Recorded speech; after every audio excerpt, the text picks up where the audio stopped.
begitu juga Allah. Badai ini di tangan Allah. Kapal ini di tangan Allah. Ombak ini di tangan Allah. Dan Allah itu maha pengasih, nggak mungkin menyakiti hambanya dengan apa yang ada di tangannya. Jadi kalau mama tenang dengan golok di dada karena dipegang sama papa, karena mama percaya sama papa, mama harusnya lebih percaya kepada Allah yang lebih pemurah, lebih pemaaf, lebih pengasih daripada papa. Baru istrinya ngerti, astagfirullahaladzim, astagfirullah ya Allah, maafkan saya sudah suuzon. Kemudian badai mulai reda, ombak mulai tenang, mereka pun memperbaiki kapal dan kadang ketika kita dapat badai dalam hidup, yang bikin kita panik itu bukan badainya. Tapi saya pengen sharing nih, baru lancar, enak nih ngomongnya nih. Pengen sharing tentang 3 cara dapetin happiness. Tadi udah ngerti kan bahasa Sunda saya dikit-dikit kan, walaupun agak gagap. Jadi yang pertama tadi dalam bahasa Sunda saya ngomong bahwa happiness itu, kebahagiaan itu kita dapetin, apa tadi teh? Kalau kita memiliki hati yang bersih. Hati yang bersih itu dalam bahasa Arab disebut dengan tazkiyatun nafs. Makanya Allah Subhanahu wa taala berfirman, qad aflaha man zakkaha wa qad khaba man dassaha. Betapa beruntungnya orang yang membersihkan hati. Artinya beruntung di sini dia bahagia. Dan betapa menyedihkannya orang yang mengotori hati. Artinya dia sengsara. Makanya tadi saya sampaikan bahwa kebahagiaan itu punya tempat. Dia punya rumah. Dia punya singgasana. Dan singgasananya kebahagiaan, rumahnya kebahagiaan itu adalah di dalam hati kita. Nggak masalah kalau misalnya kita bikin trip, traveling ke mana aja untuk jalan-jalan, healing, bikin beberapa kegiatan yang menyenangkan, having fun dengan saudara-saudara atau teman-teman kita, atau mungkin nongkrong misalnya. Tapi itu bukan cara untuk dapetin happiness, itu cara untuk istirahat. So there is difference between taking rest and get happiness in our life. Jadi beda banget untuk kita pengen dapat istirahat, pengen santai, pengen healing dengan dapat happiness itu beda.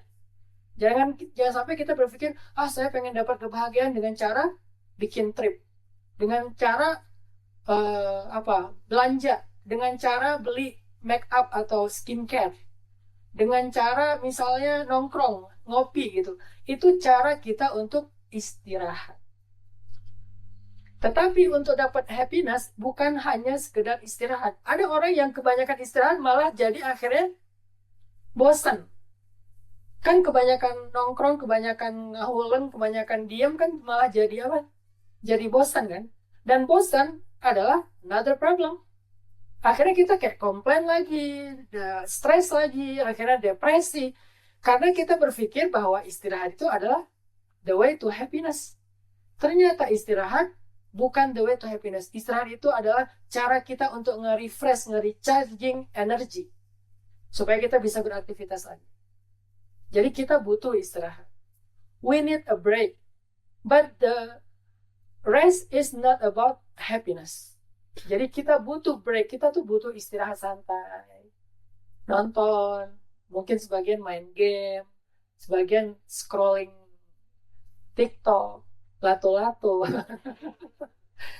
Itu adalah cara kita untuk taking break kan. Tapi dapetin istirahat itu bukan berarti kita akan menjamin dapat happiness. Itu orang yang gak beriman salah paham. Terus buat apa break dalam hidup kita istirahat? Istirahat itu buat nge-refresh dan nge-recharging energi spirit kita dalam beraktivitas. Sehingga kalau malam ini kita bicara tentang happiness, kebahagiaan, kita bicara tentang hati. Bersihkan hati kita. Gimana cara ngebersihin hati? Paling gampang ngebersihin hati itu adalah banyakin istighfar. Itu paling gampang. Banyak cara sih, tapi paling gampang adalah banyakin istighfar. Banyakin di sini artinya apa? banyakin di sini artinya minimal 3.000 kali. Jadi kita harus beristighfar sehari minimal 3.000 kali. Kenapa kok ada kata angka 3.000? Sebetulnya ini bukan angka fix ya. Angka ya ancar-ancar lah, kurang lebih. Kenapa 3.000 kali? Karena Rasul aja yang nggak punya dosa beristighfar sehari 100 kali. Jadi kalau kita istighfar 100 atau kurang dari 100, seolah-olah kita selevel sama Rasulullah SAW. Kenapa Rasulullah beristighfar padahal beliau nggak punya dosa? Beliau beristighfar bukan karena dosa, tetapi beristighfar karena bagaimanapun kita belum bisa memenuhi hak Allah. Hak syukur, hak tauhid, hak sikoh-sikoh itu percaya dengan Allah. Itu belum sempurna, gimana pun kita berusaha. Sehingga kita perlu beristighfar. Nah, itulah istighfarnya Rasul, bukan istighfar dosa. Kalau kita yang jauh di bawah level Rasulullah SAW, maka minimal ya sekian puluh kali lipat dari Rasul, yaitu 3.000 kali istighfar.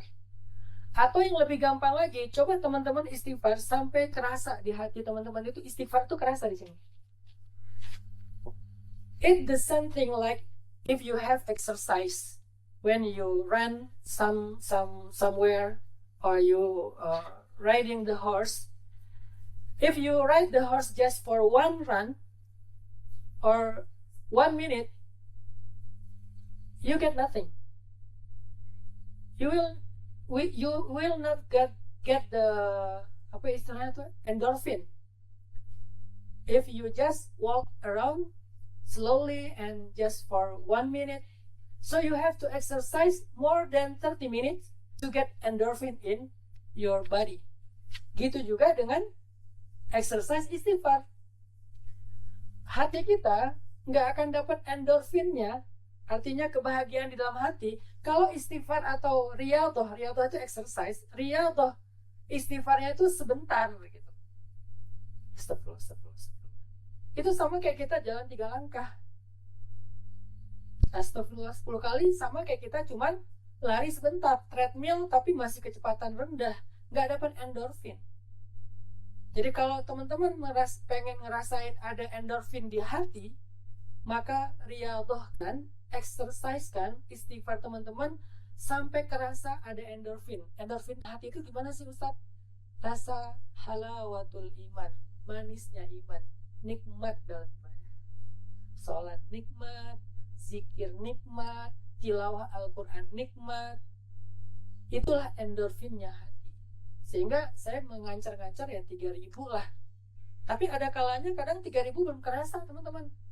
Kenapa 3.000 belum kerasa? Karena mungkin hati kita terlalu keras.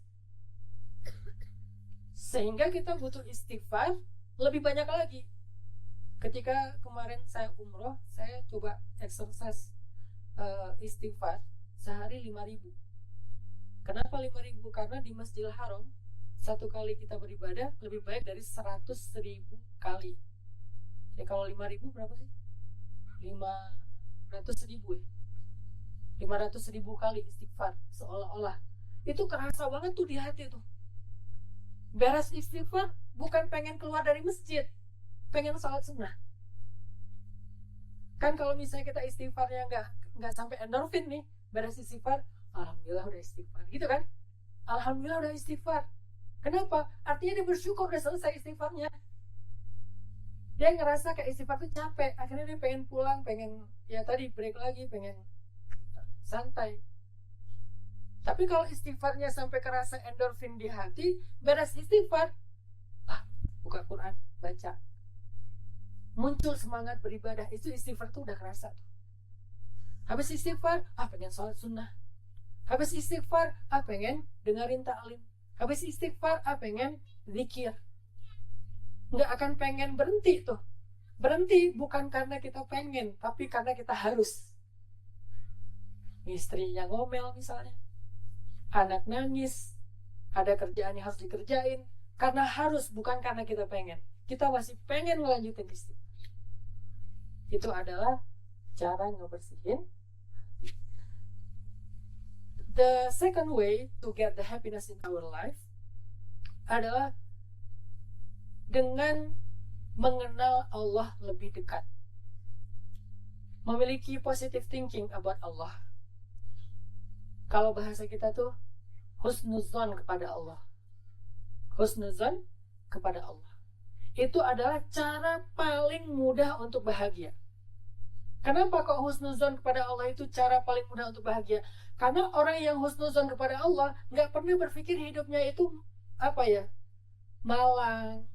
Kok saya nih nasibnya gini-gini aja. Kok cuman saya doang yang sengsara, yang lain baik-baik saja. Dia nggak merasa dirinya kayak orang yang kurang beruntung. Kenapa dia nggak merasa kurang beruntung? Bahkan ketika dapat musibah. Kenapa?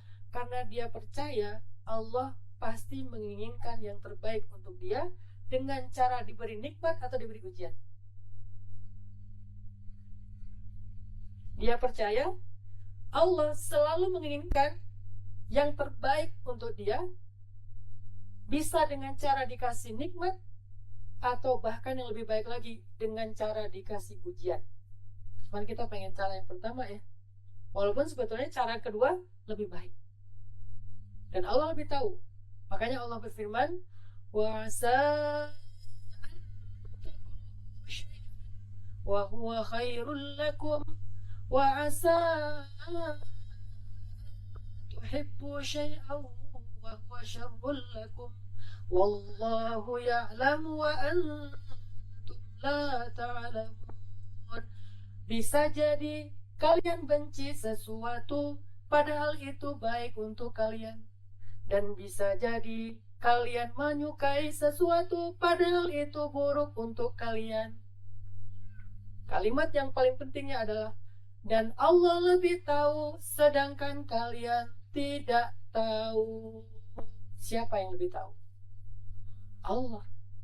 Sehingga kalau kita percaya itu, kita mengenal Allah, bahwa kita tahu banget Allah itu nggak mungkin tega nyakitin kita. Kenapa? Karena Allah itu punya sifat, salah satunya adalah Rahman. Ada yang tahu arti Rahman? Pengasih. Apa arti pengasih? Banyak orang Indonesia berpikir pengasih itu ngasih ya. Bukan, pengasih itu gampang kasihan. Pengasih itu kasihan. Ayah, ibu itu sangat pengasih kepada anaknya. Allah lebih pengasih lagi pada hambanya daripada seorang ibu kepada anaknya. Jadi kalau seorang ibu aja nggak mungkin menyakiti anaknya, dia rela tersakiti asalkan anaknya dapat kebaikan. Dia rela berkorban dirinya, orang tua ayah itu berkorban dengan apa yang dia bisa, asal anaknya bahagia, maka Allah lebih dari itu. Itu namanya Rahman, pengasih. Selain Rahman, Allah juga Raufun. Apa arti Rauf? Rauf itu artinya nggak tegaan. Kalau pengasih, gampang kasihan. Kalau Rauf, nggak tega. Jadi kalau kita aja nggak tega sama siapa aja, kita nggak tega misalnya marahin anak. Kalau anak salah, kita nggak tega menghukumnya. Saya kadang-kadang kurang tegas juga ya sebagai ayah. Misalnya nih, anak saya Ertuğrul tuh misalnya nggak mau sholat. Dia usianya 4 tahun. Saya suruh sholat, nggak mau sholat. Ertuğrul kalau nggak sholat, nanti baba nggak mau ngasih jajan. Itu saya bilang gitu kan. Terus pas waktunya sholat, diajak sholat, dia nggak sholat. Beres sholat, dia minta jajan. Nggak tega. Nggak tegas ya. Nggak tegas karena nggak tega. Ya udahlah, akhirnya jajan juga tetap. Nah, kalau seorang ayah aja begitu tidak tega kepada anaknya, apalagi Allah. Dasarnya Allah tuh gak tega banget sama teman-teman loh, sama kita. Sehingga kalau kita berpikir sebaliknya, kok Allah tega sih, kok Allah gak kasihan sih sama saya, berarti kita tidak mengenal Allah. Belajar mengenal Allah. Oh, ternyata Allah itu gampang kasihan sama saya. Baru gini aja Allah udah kasihan. Apa-apa, ada apa hambaku, pengen ditolong sekalian. Sama kayak anak miskol, dia lagi di pesantren misalnya. Pernah Aisyah di pesantren, gurunya miskol. Pas dapat miskol dari gurunya, saya langsung telepon balik. Kenapa? Karena saya takut ada apa-apa dengan Aisyah. Mungkin dia sakit, mungkin dia butuh, mungkin habis uang jajan segala macam. Ada apa, ada apa. Itu namanya nggak tega. Itu artinya kasihan. Allah lebih dari itu kepada kita. Jadi jangan pernah kita berpikir Allah mentelantarkan kita, enggak. Belajar mengenal Allah, faham tentang Allah, sehingga kita tahu Allah nggak menginginkan kecuali khairan, kebaikan. Wasa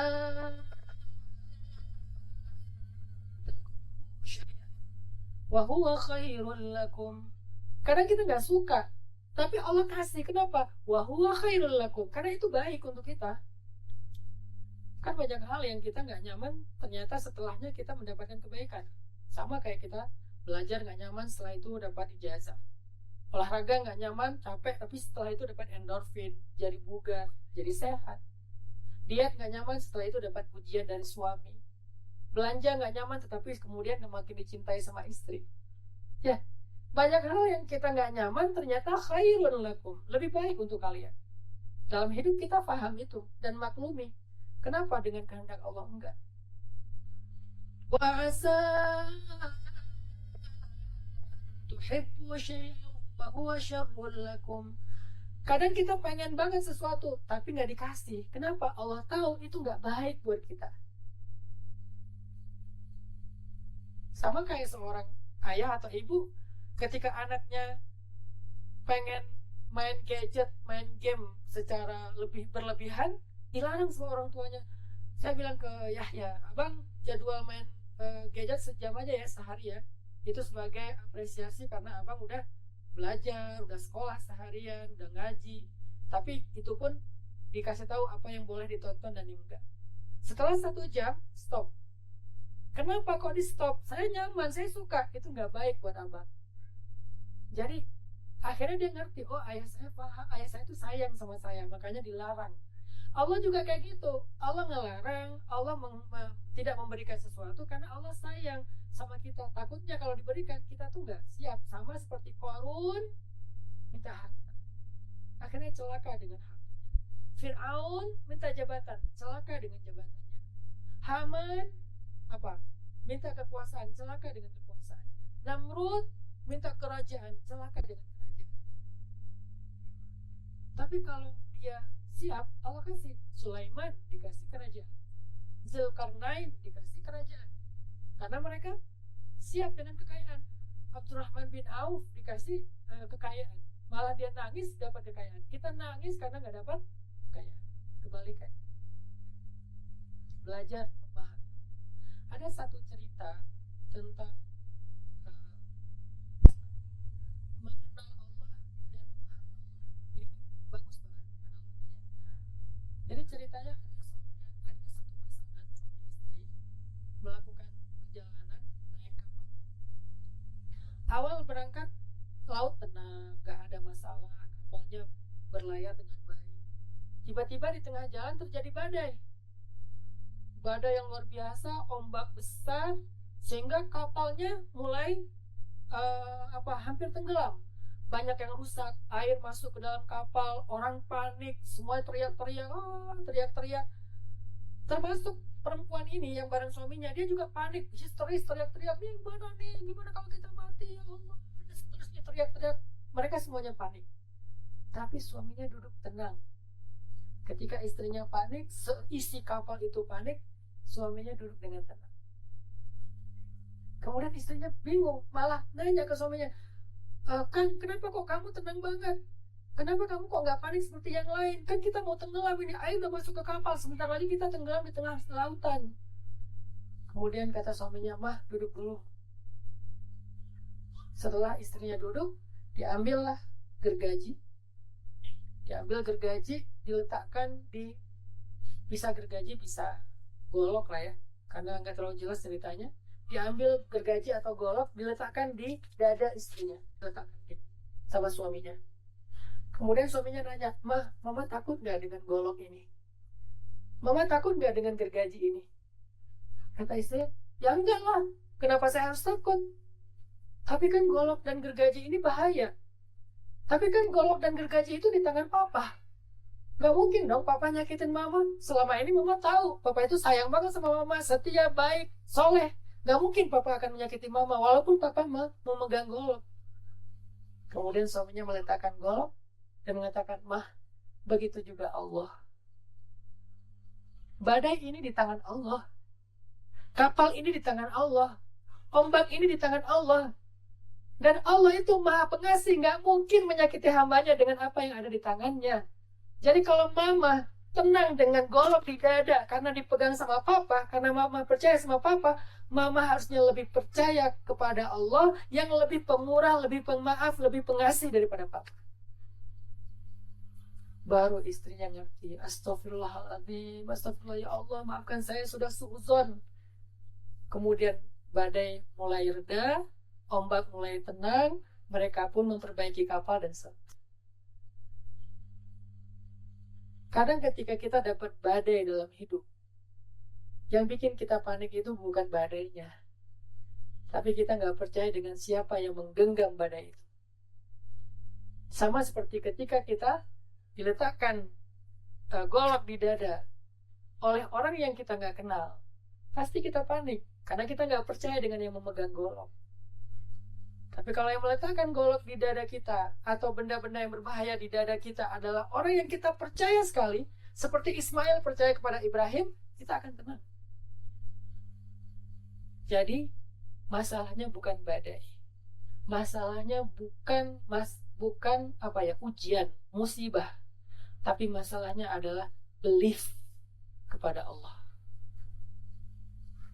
Apakah kita percaya Allah gak akan mungkin mencelakai kita? Disitulah masalahnya.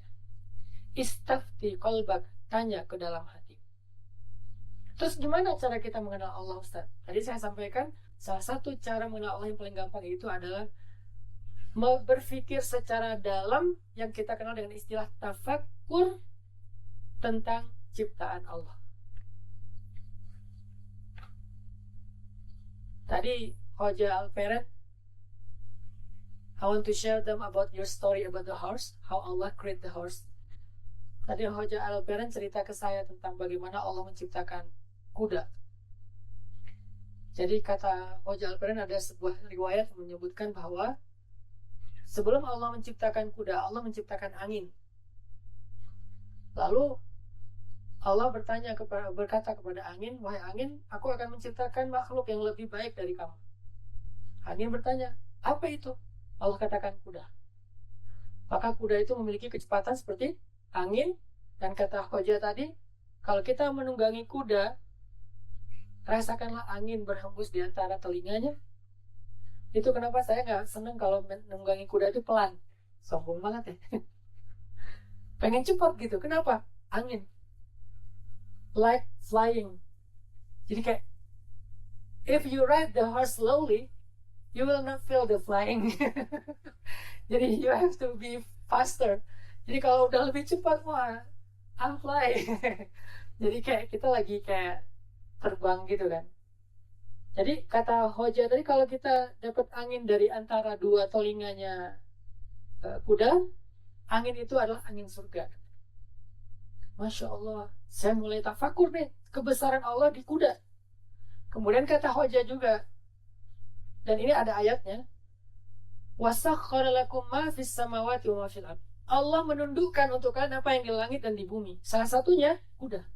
Allah sengaja menciptakan kuda untuk ditundukkan kepada manusia agar bisa ditunggangi. Itu tujuan penciptaan kuda. Jadi kalau ada yang bilang kasihan ya kudanya ditunggangi, dia nggak ngerti tentang maksud Allah. Allah sengaja menciptakan kuda, ditundukkan kepada manusia untuk ditunggangi. Dan sangat logik, sangat make sense ketika Hoja cerita ke saya, coba antum lihat zebra. Zebra kan punya the same shape with the horse. Cuman punya warna yang warna-warni, hitam putih. Tapi dia sama bentuknya persis seperti kuda. Kenapa nggak ada yang bisa menunggangi zebra? Nggak pernah Hoja Alperen melihat orang riding the zebra. Nggak pernah. Kenapa? Karena Allah tidak menciptakan zebra untuk ditunggangi. Allah hanya menciptakan kuda untuk ditunggangi. Berarti dalam penciptaan kuda itu ada nikmat dari Allah untuk kita. Dulu saya bukan nggak percaya, nggak terlalu ngeh lah dengan hal ini, karena saya lebih senang skateboard, senang surfing, senang snowboard. Saya pikir berkuda itu kan beda zaman ya, ngapain sih berkuda sekarang gitu kan. Astagfirullahaladzim, saya salah paham waktu itu. Tapi setelah ada pesantren, akhirnya ketemu Habil. Habil bilang, naik kuda itu nggak susah. Saya bilang, kayaknya susah deh. Karena saya pernah naik kuda di dekat gedung sate, itu susah banget. Ditarik, kok rasanya tuh, ini kuda yang ada apa tuh? Pelananya warna bendera Amerika, itu kan ciri khas banget deh. Ini kenapa sih kuda nggak nyaman banget ditunggangin? Saya nggak percaya sampai kemudian Habil punya jasa buat saya dalam urusan horse riding. Dia menunjukkan ke saya betapa funnya naik kuda, sehingga akhirnya saya ketagihan. Awalnya sih emang susah, namanya juga awal ya, semua susah. Tapi kan saya kayak senang dengan challenge. Akhirnya saya coba, setelah beberapa lama, pas sudah bisa canter, udah nggak bisa ditahan lagi. Kemarin saya ke Jepang, kan setiap winter saya keluar kalau sebelum pandemi ya, ke Jepang mau main snowboard lagi, udah nggak asik.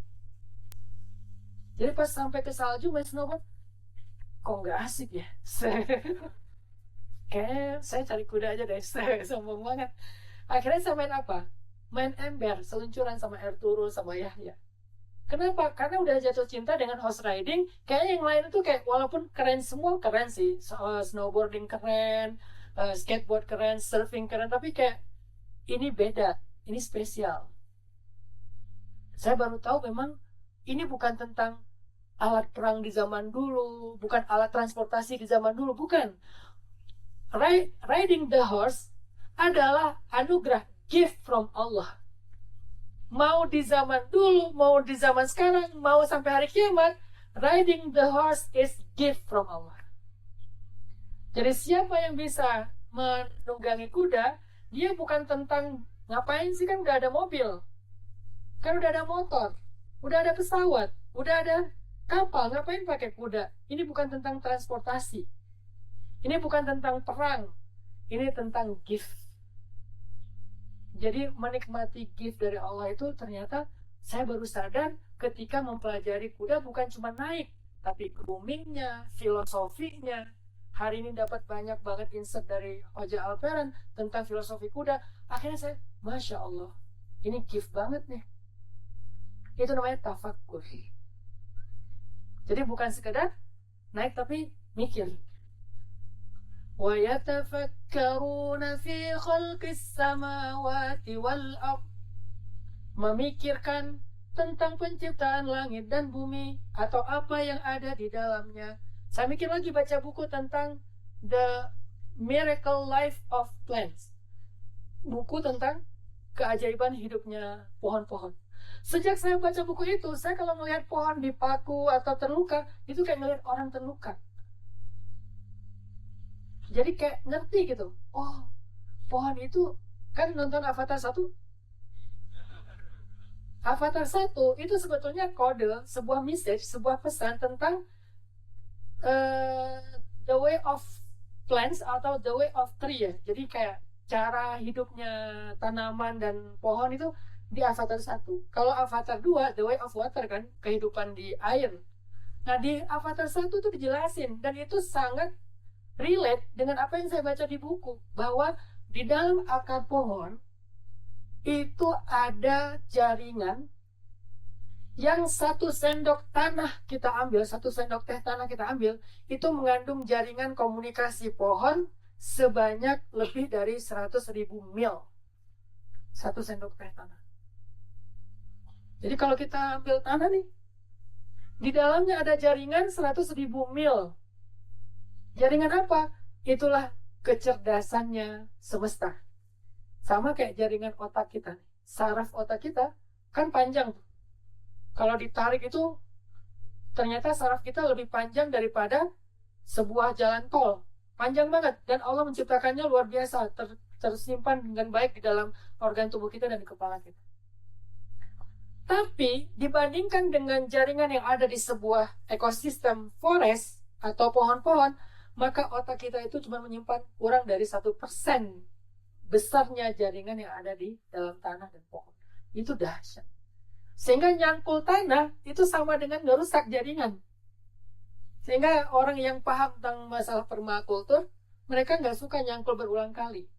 Sekali doang, sisanya dia akan membangun jaringan sendiri, sisanya dia cuman kayak korek-korek dikit, nggak sampai dicangkul ngerusak tanah. Saya baru ngerti di buku itu ada sebuah judul namanya Plant Can Read Your Mind. Ternyata tanaman itu bisa membaca pikiran. Sejak saat itu saya nggak berani lagi ngelamun di dekat tanaman. Wah, ini bahaya nih, kayak curhat. Kita diam gini. Itu sama kayak kita ngomong curhat, nyerocos, dan dia ngerti loh. Tanaman lebih dahsyat daripada hewan. Hewan aja instingnya tuh dahsyat. Tanaman lebih dahsyat. Pohon itu yang paling dahsyat di muka bumi dibandingkan hewan. Dan hewan lebih dahsyat daripada manusia. Jadi manusia tuh nggak ada apa-apanya. Hewan lebih dahsyat daripada manusia instingnya. Tanaman lebih dahsyat daripada hewan. Jadi dia bisa membaca pikiran. Apa pembuktian ilmiahnya? Dijelaskan di buku itu. Ada sebuah semacam kayak, bukan riset ya, sebuah uji coba lah ya, eksperimen. Dia metik 2 helai daun di kebun. Yang satu daun itu diletakkan di sebelah tempat tidur di meja kamar. Yang satu lagi diletakkan di ruang tamu. Yang diletakkan di meja kamar itu setiap hari ditatapin sambil diomongin dalam hati, kamu yang sehat ya, kamu yang seger ya, kamu tetap hijau ya. Dalam hati tapi ngomongnya, di pikiran, nggak ngomong sama sekali, cuma dilihatin doang. Kamu yang sehat ya, kamu yang seger ya, kamu yang hijau ya. Yang satu lagi di ruang tengah, nggak pernah dilihat. Setelah sebulan, daun yang di ruang tengah sudah kering, coklat, dan rusak. Sedangkan daun yang di sebelah meja tempat tidurnya masih seperti baru tadi dipetik dari kebun. Artinya, plant can read your mind. Lalu saya coba di rumah. Kenapa di rumah tadi tanaman-tanaman itu nggak sehat kelihatannya? Sejak saya baca buku itu, saya duduk di belakang taman kecil di rumah. Saya liatin aja tuh si tanaman apa ya yang agak gede tuh, talas. Kan tumbuh beberapa talas di belakang rumah. Saya bilang ke Umi, ke anak-anak, ini anak baba yang kelima nih. Ini adiknya Ertuğrul nih. Ini adiknya Ertuğrul. Yang paling kecil, si bungsu. Saya liatin setiap hari. Umi kalau sholat duha di depan dia, itu talasnya tumbuh dengan subur, dengan baik. Talas yang lain masih setengah jalan, dia udah gede. Masya Allah, ternyata semua ini memang ciptaan Allah dan mereka hidup bertasbih. Kata Allah, mereka bertasbih, tetapi kalian tidak mengerti tasbih mereka. Arti tasbih itu berkomunikasi di antara mereka. Sehingga di film Avatar yang satu itu kan ada pohon raja kan, yang dihancurin sama manusia langit. Sehingga ketika pohon itu hancur, jaringan semua rusak, satu hutan ekosistem rusak. Itu pesan kepada para pembalak liar, kepada orang yang menggali untuk mencari apa istilahnya, tambang, ngerusak alam. Itu kan persis sama dengan kasus pertambangan terutama di Indonesia. Jadi ada local people yang sangat wise, mereka paham tentang itu dan mereka menjaga. Insya Allah kita jadi avatar, the way of pesantren. Disitulah saya tafakur, baca buku, dengerin cerita dari Hoja tentang horses, dan banyak lagi hal-hal yang lain. Di situ tafakur. Dengan tafakur, saya mengenal Allah lebih dekat. Oh, Allah itu luar biasa. Itulah cara kita berbaik sangka kepada Allah. Jadi kita nggak salah paham. Ngapain sih Allah ciptain kuda? Kamu bodoh, nggak tahu. Allah lebih tahu. Makanya belajar.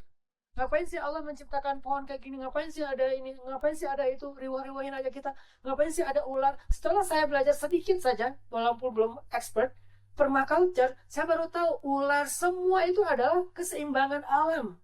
Kita yang bikin masalah sebetulnya. Walaupun tetap takut sih. Jadi dalam konsep permaculture yang saya pelajari, ular itu bukan masalah. Tetapi kita belum tahu gimana berinteraksi dengan hewan liar. Dia itu menyeimbangi. Kalau nggak ada dia, maka nggak ada ini, nggak ada ini, nggak ada itu. Akhirnya jadi trouble. Jadi ada yang nggak balance. Sejak saat itu saya kalau ngelihat ular, my bro. Tapi jauh-jauh ya. Karena udah ngerti. Itu namanya tafakur. Jadi nggak salah paham. Sebelum saya tafakur, saya salah paham semua. Dengan pohon salah paham, dengan tanaman salah paham, dengan kuda salah paham, dengan panah salah paham, dengan tanah salah paham, selalu salah paham. Gitu juga kita dengan hidup. Kalau kita nggak kenal Allah, kita salah paham tentang hujan, salah paham tentang panas, salah paham tentang musim dingin, tentang salju. Kemarin pas di Jepang saya iseng-iseng lagi main salju itu kan lagi hujan gerimis salju tuh. Saya tampung gini, ternyata salju yang jatuh di langit di atas telapak tangan saya kecil banget. Tapi yang sangat kecil itu seukuran semut punya bentuk yang persis seperti gambar salju loh. Bentuknya persis seperti gambar salju yang kita tahu di gambar-gambar tuh, yang apa persegi berapa sih? 5 apa 6 gitu. Itu ukurannya seperti semut tapi dia sangat berbentuk. Allahu Akbar. Allah Maha Kuasa. Allah bisa aja ngasih salju yang polos-polos buat kita. Yang penting kan salju. Tapi di shape sama Allah, didesain. Allah itu cinta keindahan, beauty. Kita nggak ngerti tentang itu. Akhirnya ya asal-asalan. Padahal Allah itu nggak ada yang asal, detail segala sesuatu. Jadi ngerti lagi. Belajar tentang budaya dan behaviornya orang Jepang. Wah, makin takjub. Allah berfirman, Ya ayuhan nas, inna khalaqnakum min dzakari wa unsa wa ja'alnakum syu'uban wa qabail lita'arafu. Wahai manusia, kami ciptakan kalian bersuku-suku, berbangsa-bangsa. Ada orang Indonesia, ada Turkiye, ada Japanese, ada banyak suku dan bangsa. Semua mereka punya yang namanya urf. Urf itu bahasa kita, budaya, culture. Dan Allah menggunakan kata-kata urf ini untuk menghubungkan mereka dengan kalimat lita'arafu, supaya kalian saling mengerti tentang culture yang berbeda. Jadi kata mengenal di situ tuh bukan mengenal dalam arti lo namanya siapa, tinggalnya di mana. Bukan itu kata mengenal. Terjemahan susah sekali untuk menjelaskan maksudnya. Kata mengenal di dalam ayat itu lita'arafu. Ta'arafu dari kata urfun. Urf itu artinya culture. Jadi ta'arafu, to know a culture, another culture, and to have a good thing from that culture. Jadi kayak apa culture-nya Jepang? Apa habit dan behaviornya orang Jepang? Oh, mereka itu apa namanya tuh? Mindfulness of others. Orang Jepang itu mindfulness of others, mikirin orang banget. Jangan ganggu orang lain. Oh, orang Turki itu orangnya kuat, disiplin. Bahkan ada hadis, there is hadis about Turki. Utrukut Turka ma tarakukum. Jangan pernah mengganggu orang Turki. Karena kalau kalian mengganggu orang Turki, kalian habis. Jadi artinya ada kelebihan, hal yang positif. Bicara tentang Syam, Allah nanti Rasul juga bicara tentang positif tentang Syam. Bicara tentang Mesir, Egyptian, Rasul bicara tentang yang positif. Yaman yang positif, Cina yang positif, Eropa yang positif. Semua yang Rasul bicara tentang bangsa-bangsa positif. Gak pernah Nabi bicara jangan dengan orang ini. Kita sebagai umat Nabi, kenapa sekarang kalau ngomongin bangsa lain cenderung negatif? Karena kita gak kenal, gak tahu kebesaran Allah. Makanya tafakur itu melatih ketajaman berpikir. Akhirnya kita kenal Allah. Ketika kita kenal Allah, kita kenal hidup. The third way to have happiness in our life adalah having a good wife. Ini gak usah dijelasin ya. Apa arti istri yang solihah? Kalian gak akan mendapatkan syarat bahagia yang ketiga kalau masih jomblo. Maaf ya, memang udah kayak gitu ininya, syaratnya. Bukan saya yang bikin. Kalau masih sendiri, single, baru 2. Kalau mau sempurna, makanya kata Nabi, menyempurnakan agama itu dengan menikah. Kalau mau sempurna, milikilah pasangan yang solihah. Perempuan yang solihah adalah idza nazarta ilaiha sarratka. Kalau kamu lihat dia tuh nyenengin. Senyumannya, gemesnya, ngambeknya, ah, itu happiness. Jadi kalau dia udah ngambek, selama nggak ya, berlama-lama ya, kalau dia ngambek, mukanya yang lucu, mukanya yang imut-imut, harusnya itu adalah happiness. Atau ketika dia manja, ketika dia pura-pura marah, ketika dia ya kadang-kadang membela diri, yang tadinya dia salah tiba-tiba dibalikin, kita yang ngerasa salah, ujung-ujungnya suaminya minta maafkan, kayak gitu biasanya ya. Itu udah jadi kayak the way of life. Pasti kita yang salah, gimana pun mereka salah, mereka nggak pernah salah, kita yang salah. Itu tuh happiness, itu tuh nazar tak ilaiha sarratka, dia dandan celak panjang sampai nyambung, misalnya bibirnya dikasih merah sampai jarak sekilo kelihatan bibir doang. Ini bibir atau matahari sih? Apa foundation udah kayak wax ya?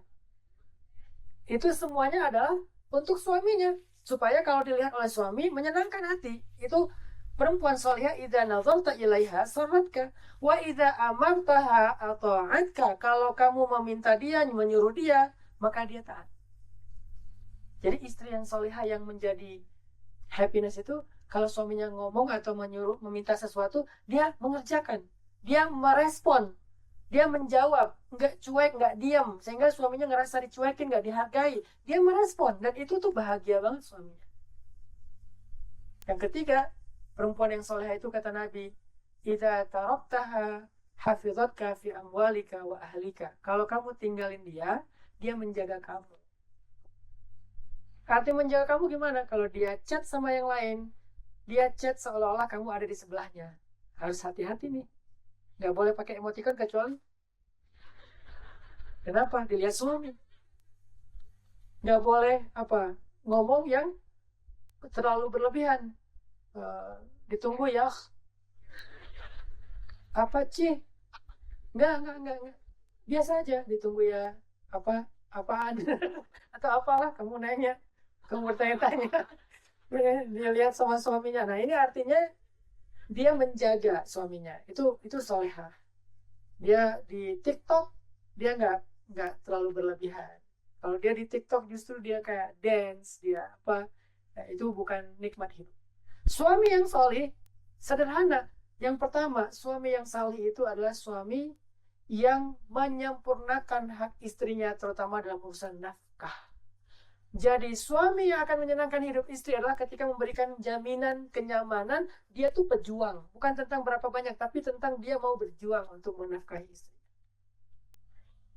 Istrinya bilang, pengen ya sekali-kali makan di restoran. Suaminya, wah, saya harus nyari uang nih biar bisa ngasih makan istri di restoran. Kalau dia pas-pasan. Suami yang nggak pelit, setuju? Dulu ada seorang sahabiat, gak usah disebut namanya, ada seorang sahabiat nanya ke Rasul, ya Rasulullah, bolehkah istri mengambil uang suami tanpa izin? Pernah nggak nanya kayak gitu? Boleh nggak kita ambil ATM-nya suami, kartunya debitnya suami? Boleh nggak kita buka dompet suami tanpa izin? Karena yang bertanya ini Nabi kenal suaminya siapa, maka jawaban Nabi boleh. Jadi jangan digeneralisir semua suami gitu ya. Karena Nabi kenal siapa suami dari istri yang bertanya ini, maka Nabi bilang boleh. Siapa suaminya? Suami yang pelit. Jadi kalau suaminya pelit, istrinya boleh mengambil selama tidak berlebihan. Berlebihan itu apa? Ya sesuai dengan kebutuhan dia. Dia butuh skincare, ambil. Butuh arisan, ambil. Butuh apa lagi? Healing, ambil. Ya nggak tahu sih, itu maju. Yang penting sesuai dengan kebutuhan. Itulah suami yang menjadi the way of happiness untuk istrinya. Ketika dia mencukupkan kebutuhan istrinya, dia berjuang biar dia yang ngangkat beban, istrinya nggak usah. Kamu nggak usah mikirin tentang kebutuhan bulanan, kamu nggak usah mikirin tentang berapa, kamu nggak usah mikirin dari mana dapat uang, biar aku yang pikirin. Kamu tenang aja di rumah. That the best husband in the world. Kamu tenang aja di rumah, aku yang kerja, aku yang cari. Mas nanti gimana? Tenang aja. Dan ketika dia di luar punya masalah, punya hal yang luar biasa, dia nggak pernah cerita yang susah-susah ke istrinya. Dia cerita yang mudah-mudahnya aja. Istrinya nggak perlu tahu gimana seorang suami berjuang di luar. Istrinya hanya perlu tahu berapa yang dibawa pulang. Setoran. Itu suami keren banget sih. Makanya Allah mengatakan bima anfaqu min amwalihim. Laki-laki itu jadi pemimpin karena dia menginfakkan hartanya kepada istrinya. Karena uang suami adalah uang istri adalah uang istri.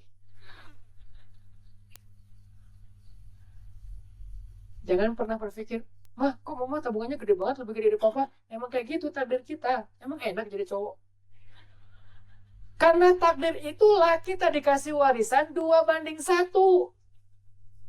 Kalau cuma dapat 2:1 tapi nggak punya tanggung jawab, maka mending dibagi rata deh. Karena fikih itu ada maqasidus syariah, ada tujuannya. Kenapa dikasih 2:1? Biar ini menafkahi yang ini. Kalau ini adalah adiknya dinafkahi, kalau ini adalah ponakannya dinafkahi, kalau ini adalah ibunya dinafkahi, kayak gitu. Sama kakaknya, adiknya, pamannya, suaminya, ayahnya. Makanya laki-laki dapat 2 bagian. Yang 1 bagian disimpan sendiri, yang 2 bagian dibagi. Berarti dapat berapa yang ini? Dapat 3 atau minimal 2. Adil nggak Islam? Kenapa banyak yang protes? Kayaknya Islam ini apa ya kok? Rada-rada aneh gitu. Kok waris 2:1? Nggak adil dong. Oke, kita rubah sekarang 1:1. Mau nggak disuruh kerja sama dengan ini? Ya nggak mau. Kalaupun mau, itu bukan keharusan. Kalian boleh berkarir, boleh bekerja, tapi bukan kewajiban. Itu adalah inisiatif untuk mengisi waktu luang, untuk memberi dampak kepada orang lain, memberi manfaat. Bukan tuntutan. Kalian nggak dituntut di dunia dan di akhirat kalau kalian tidak memberi nafkah ke suaminya. Mah, udah akhir bulan nih. Bisa nggak kita ngomong kayak gitu? Nggak mungkin. Yang sebelah sana ngomong kayak gitu, kita dengan tegarnya mengatakan, tenang mah, baru tanggal 29. Buat kita 1 hari itu bisa melahirkan sebuah keajaiban.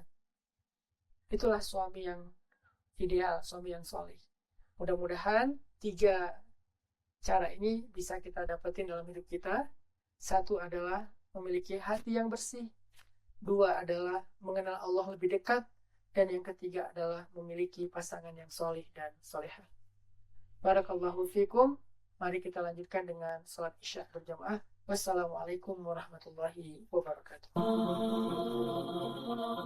Sejak Rasulullah wafat, berkali-kali Bilal minta izin kepada Abu Bakar untuk ikut jihad dan gak pulang lagi ke Madinah, pengen tinggal di tempat yang lain. Udah gak kuat lagi berada di Masjid Nabawi. Karena orang yang dia cintai telah wafat. Tapi gak diizinkan oleh Abu Bakar sampai akhirnya setelah sekian lama membujuk Abu Bakar bisa diizinkan, pergilah Bilal dan akhirnya Bilal tinggal di Syam. Kalau sekarang Suriah. Di sanalah Bilal menikah. Jadi selama ini dia asik dengan cintanya kepada Rasulullah sehingga nggak sempat mikirin pernikahan. Baru berangkat ke Syam, sampai di Syam Bilal menikah di sana. Menikah di sana, hidup di sana, sampai setelah beberapa tahun berada di Syam, akhirnya bergantilah pemerintahan dari masa Abu Bakar ke masa Umar bin Khattab. Setelah beberapa tahun di Syam, pada suatu malam Bilal menangis. Malam-malam dia bangun, nangis, gerung-gerung gitu kayak anak kecil. Istrinya nanya, ya Bilal ada apa, kamu mimpi buruk? Enggak, justru ini mimpi baik. Mimpi apa? Aku mimpi ketemu dengan Rasulullah SAW. Dan Rasulullah bersabda, siapa yang melihat aku dalam mimpi berarti dia melihat aku dalam kenyataan. Aku bertemu dengan Rasulullah di dalam mimpi dan Rasulullah berkata, ya Bilal, kami rindu kepadamu. Sudah lama engkau tidak mengunjungi kami ya Bilal. Setelah bangun dari mimpi itu, Bilal semakin rindu kepada Rasul, merasa bersalah udah lama gak menjenguk Rasulullah. Akhirnya Bilal pun memutuskan untuk Kalau bahasa kita mah umroh. Memutuskan untuk ziarah ke makam Rasul. Berangkat Bilal dari Syam. Umroh ziarah ke makam Rasul. Melihat Bilal masuk lagi ke kota Madinah, penduduk Madinah itu berasa seperti hidup lagi di zaman Rasul. Senang gitu, dan Umar sangat senang dengan kedatangan Bilal. Sehingga selesai Bilal sholat, selesai Bilal ibadah-ibadah sunnahnya, termasuk menjenguk atau berziarah ke makam Rasul dan Abu Bakar. Kemudian Umar berkata kepada Bilal, "Ya Bilal, sudah lama kami tidak mendengar suara azan darimu. Tolong kumandangkan sekali lagi azan seperti engkau mengumandangkannya di masa Rasul.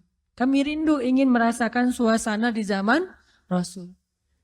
Benar Bilal, kata para sahabat yang lain yang ada di situ.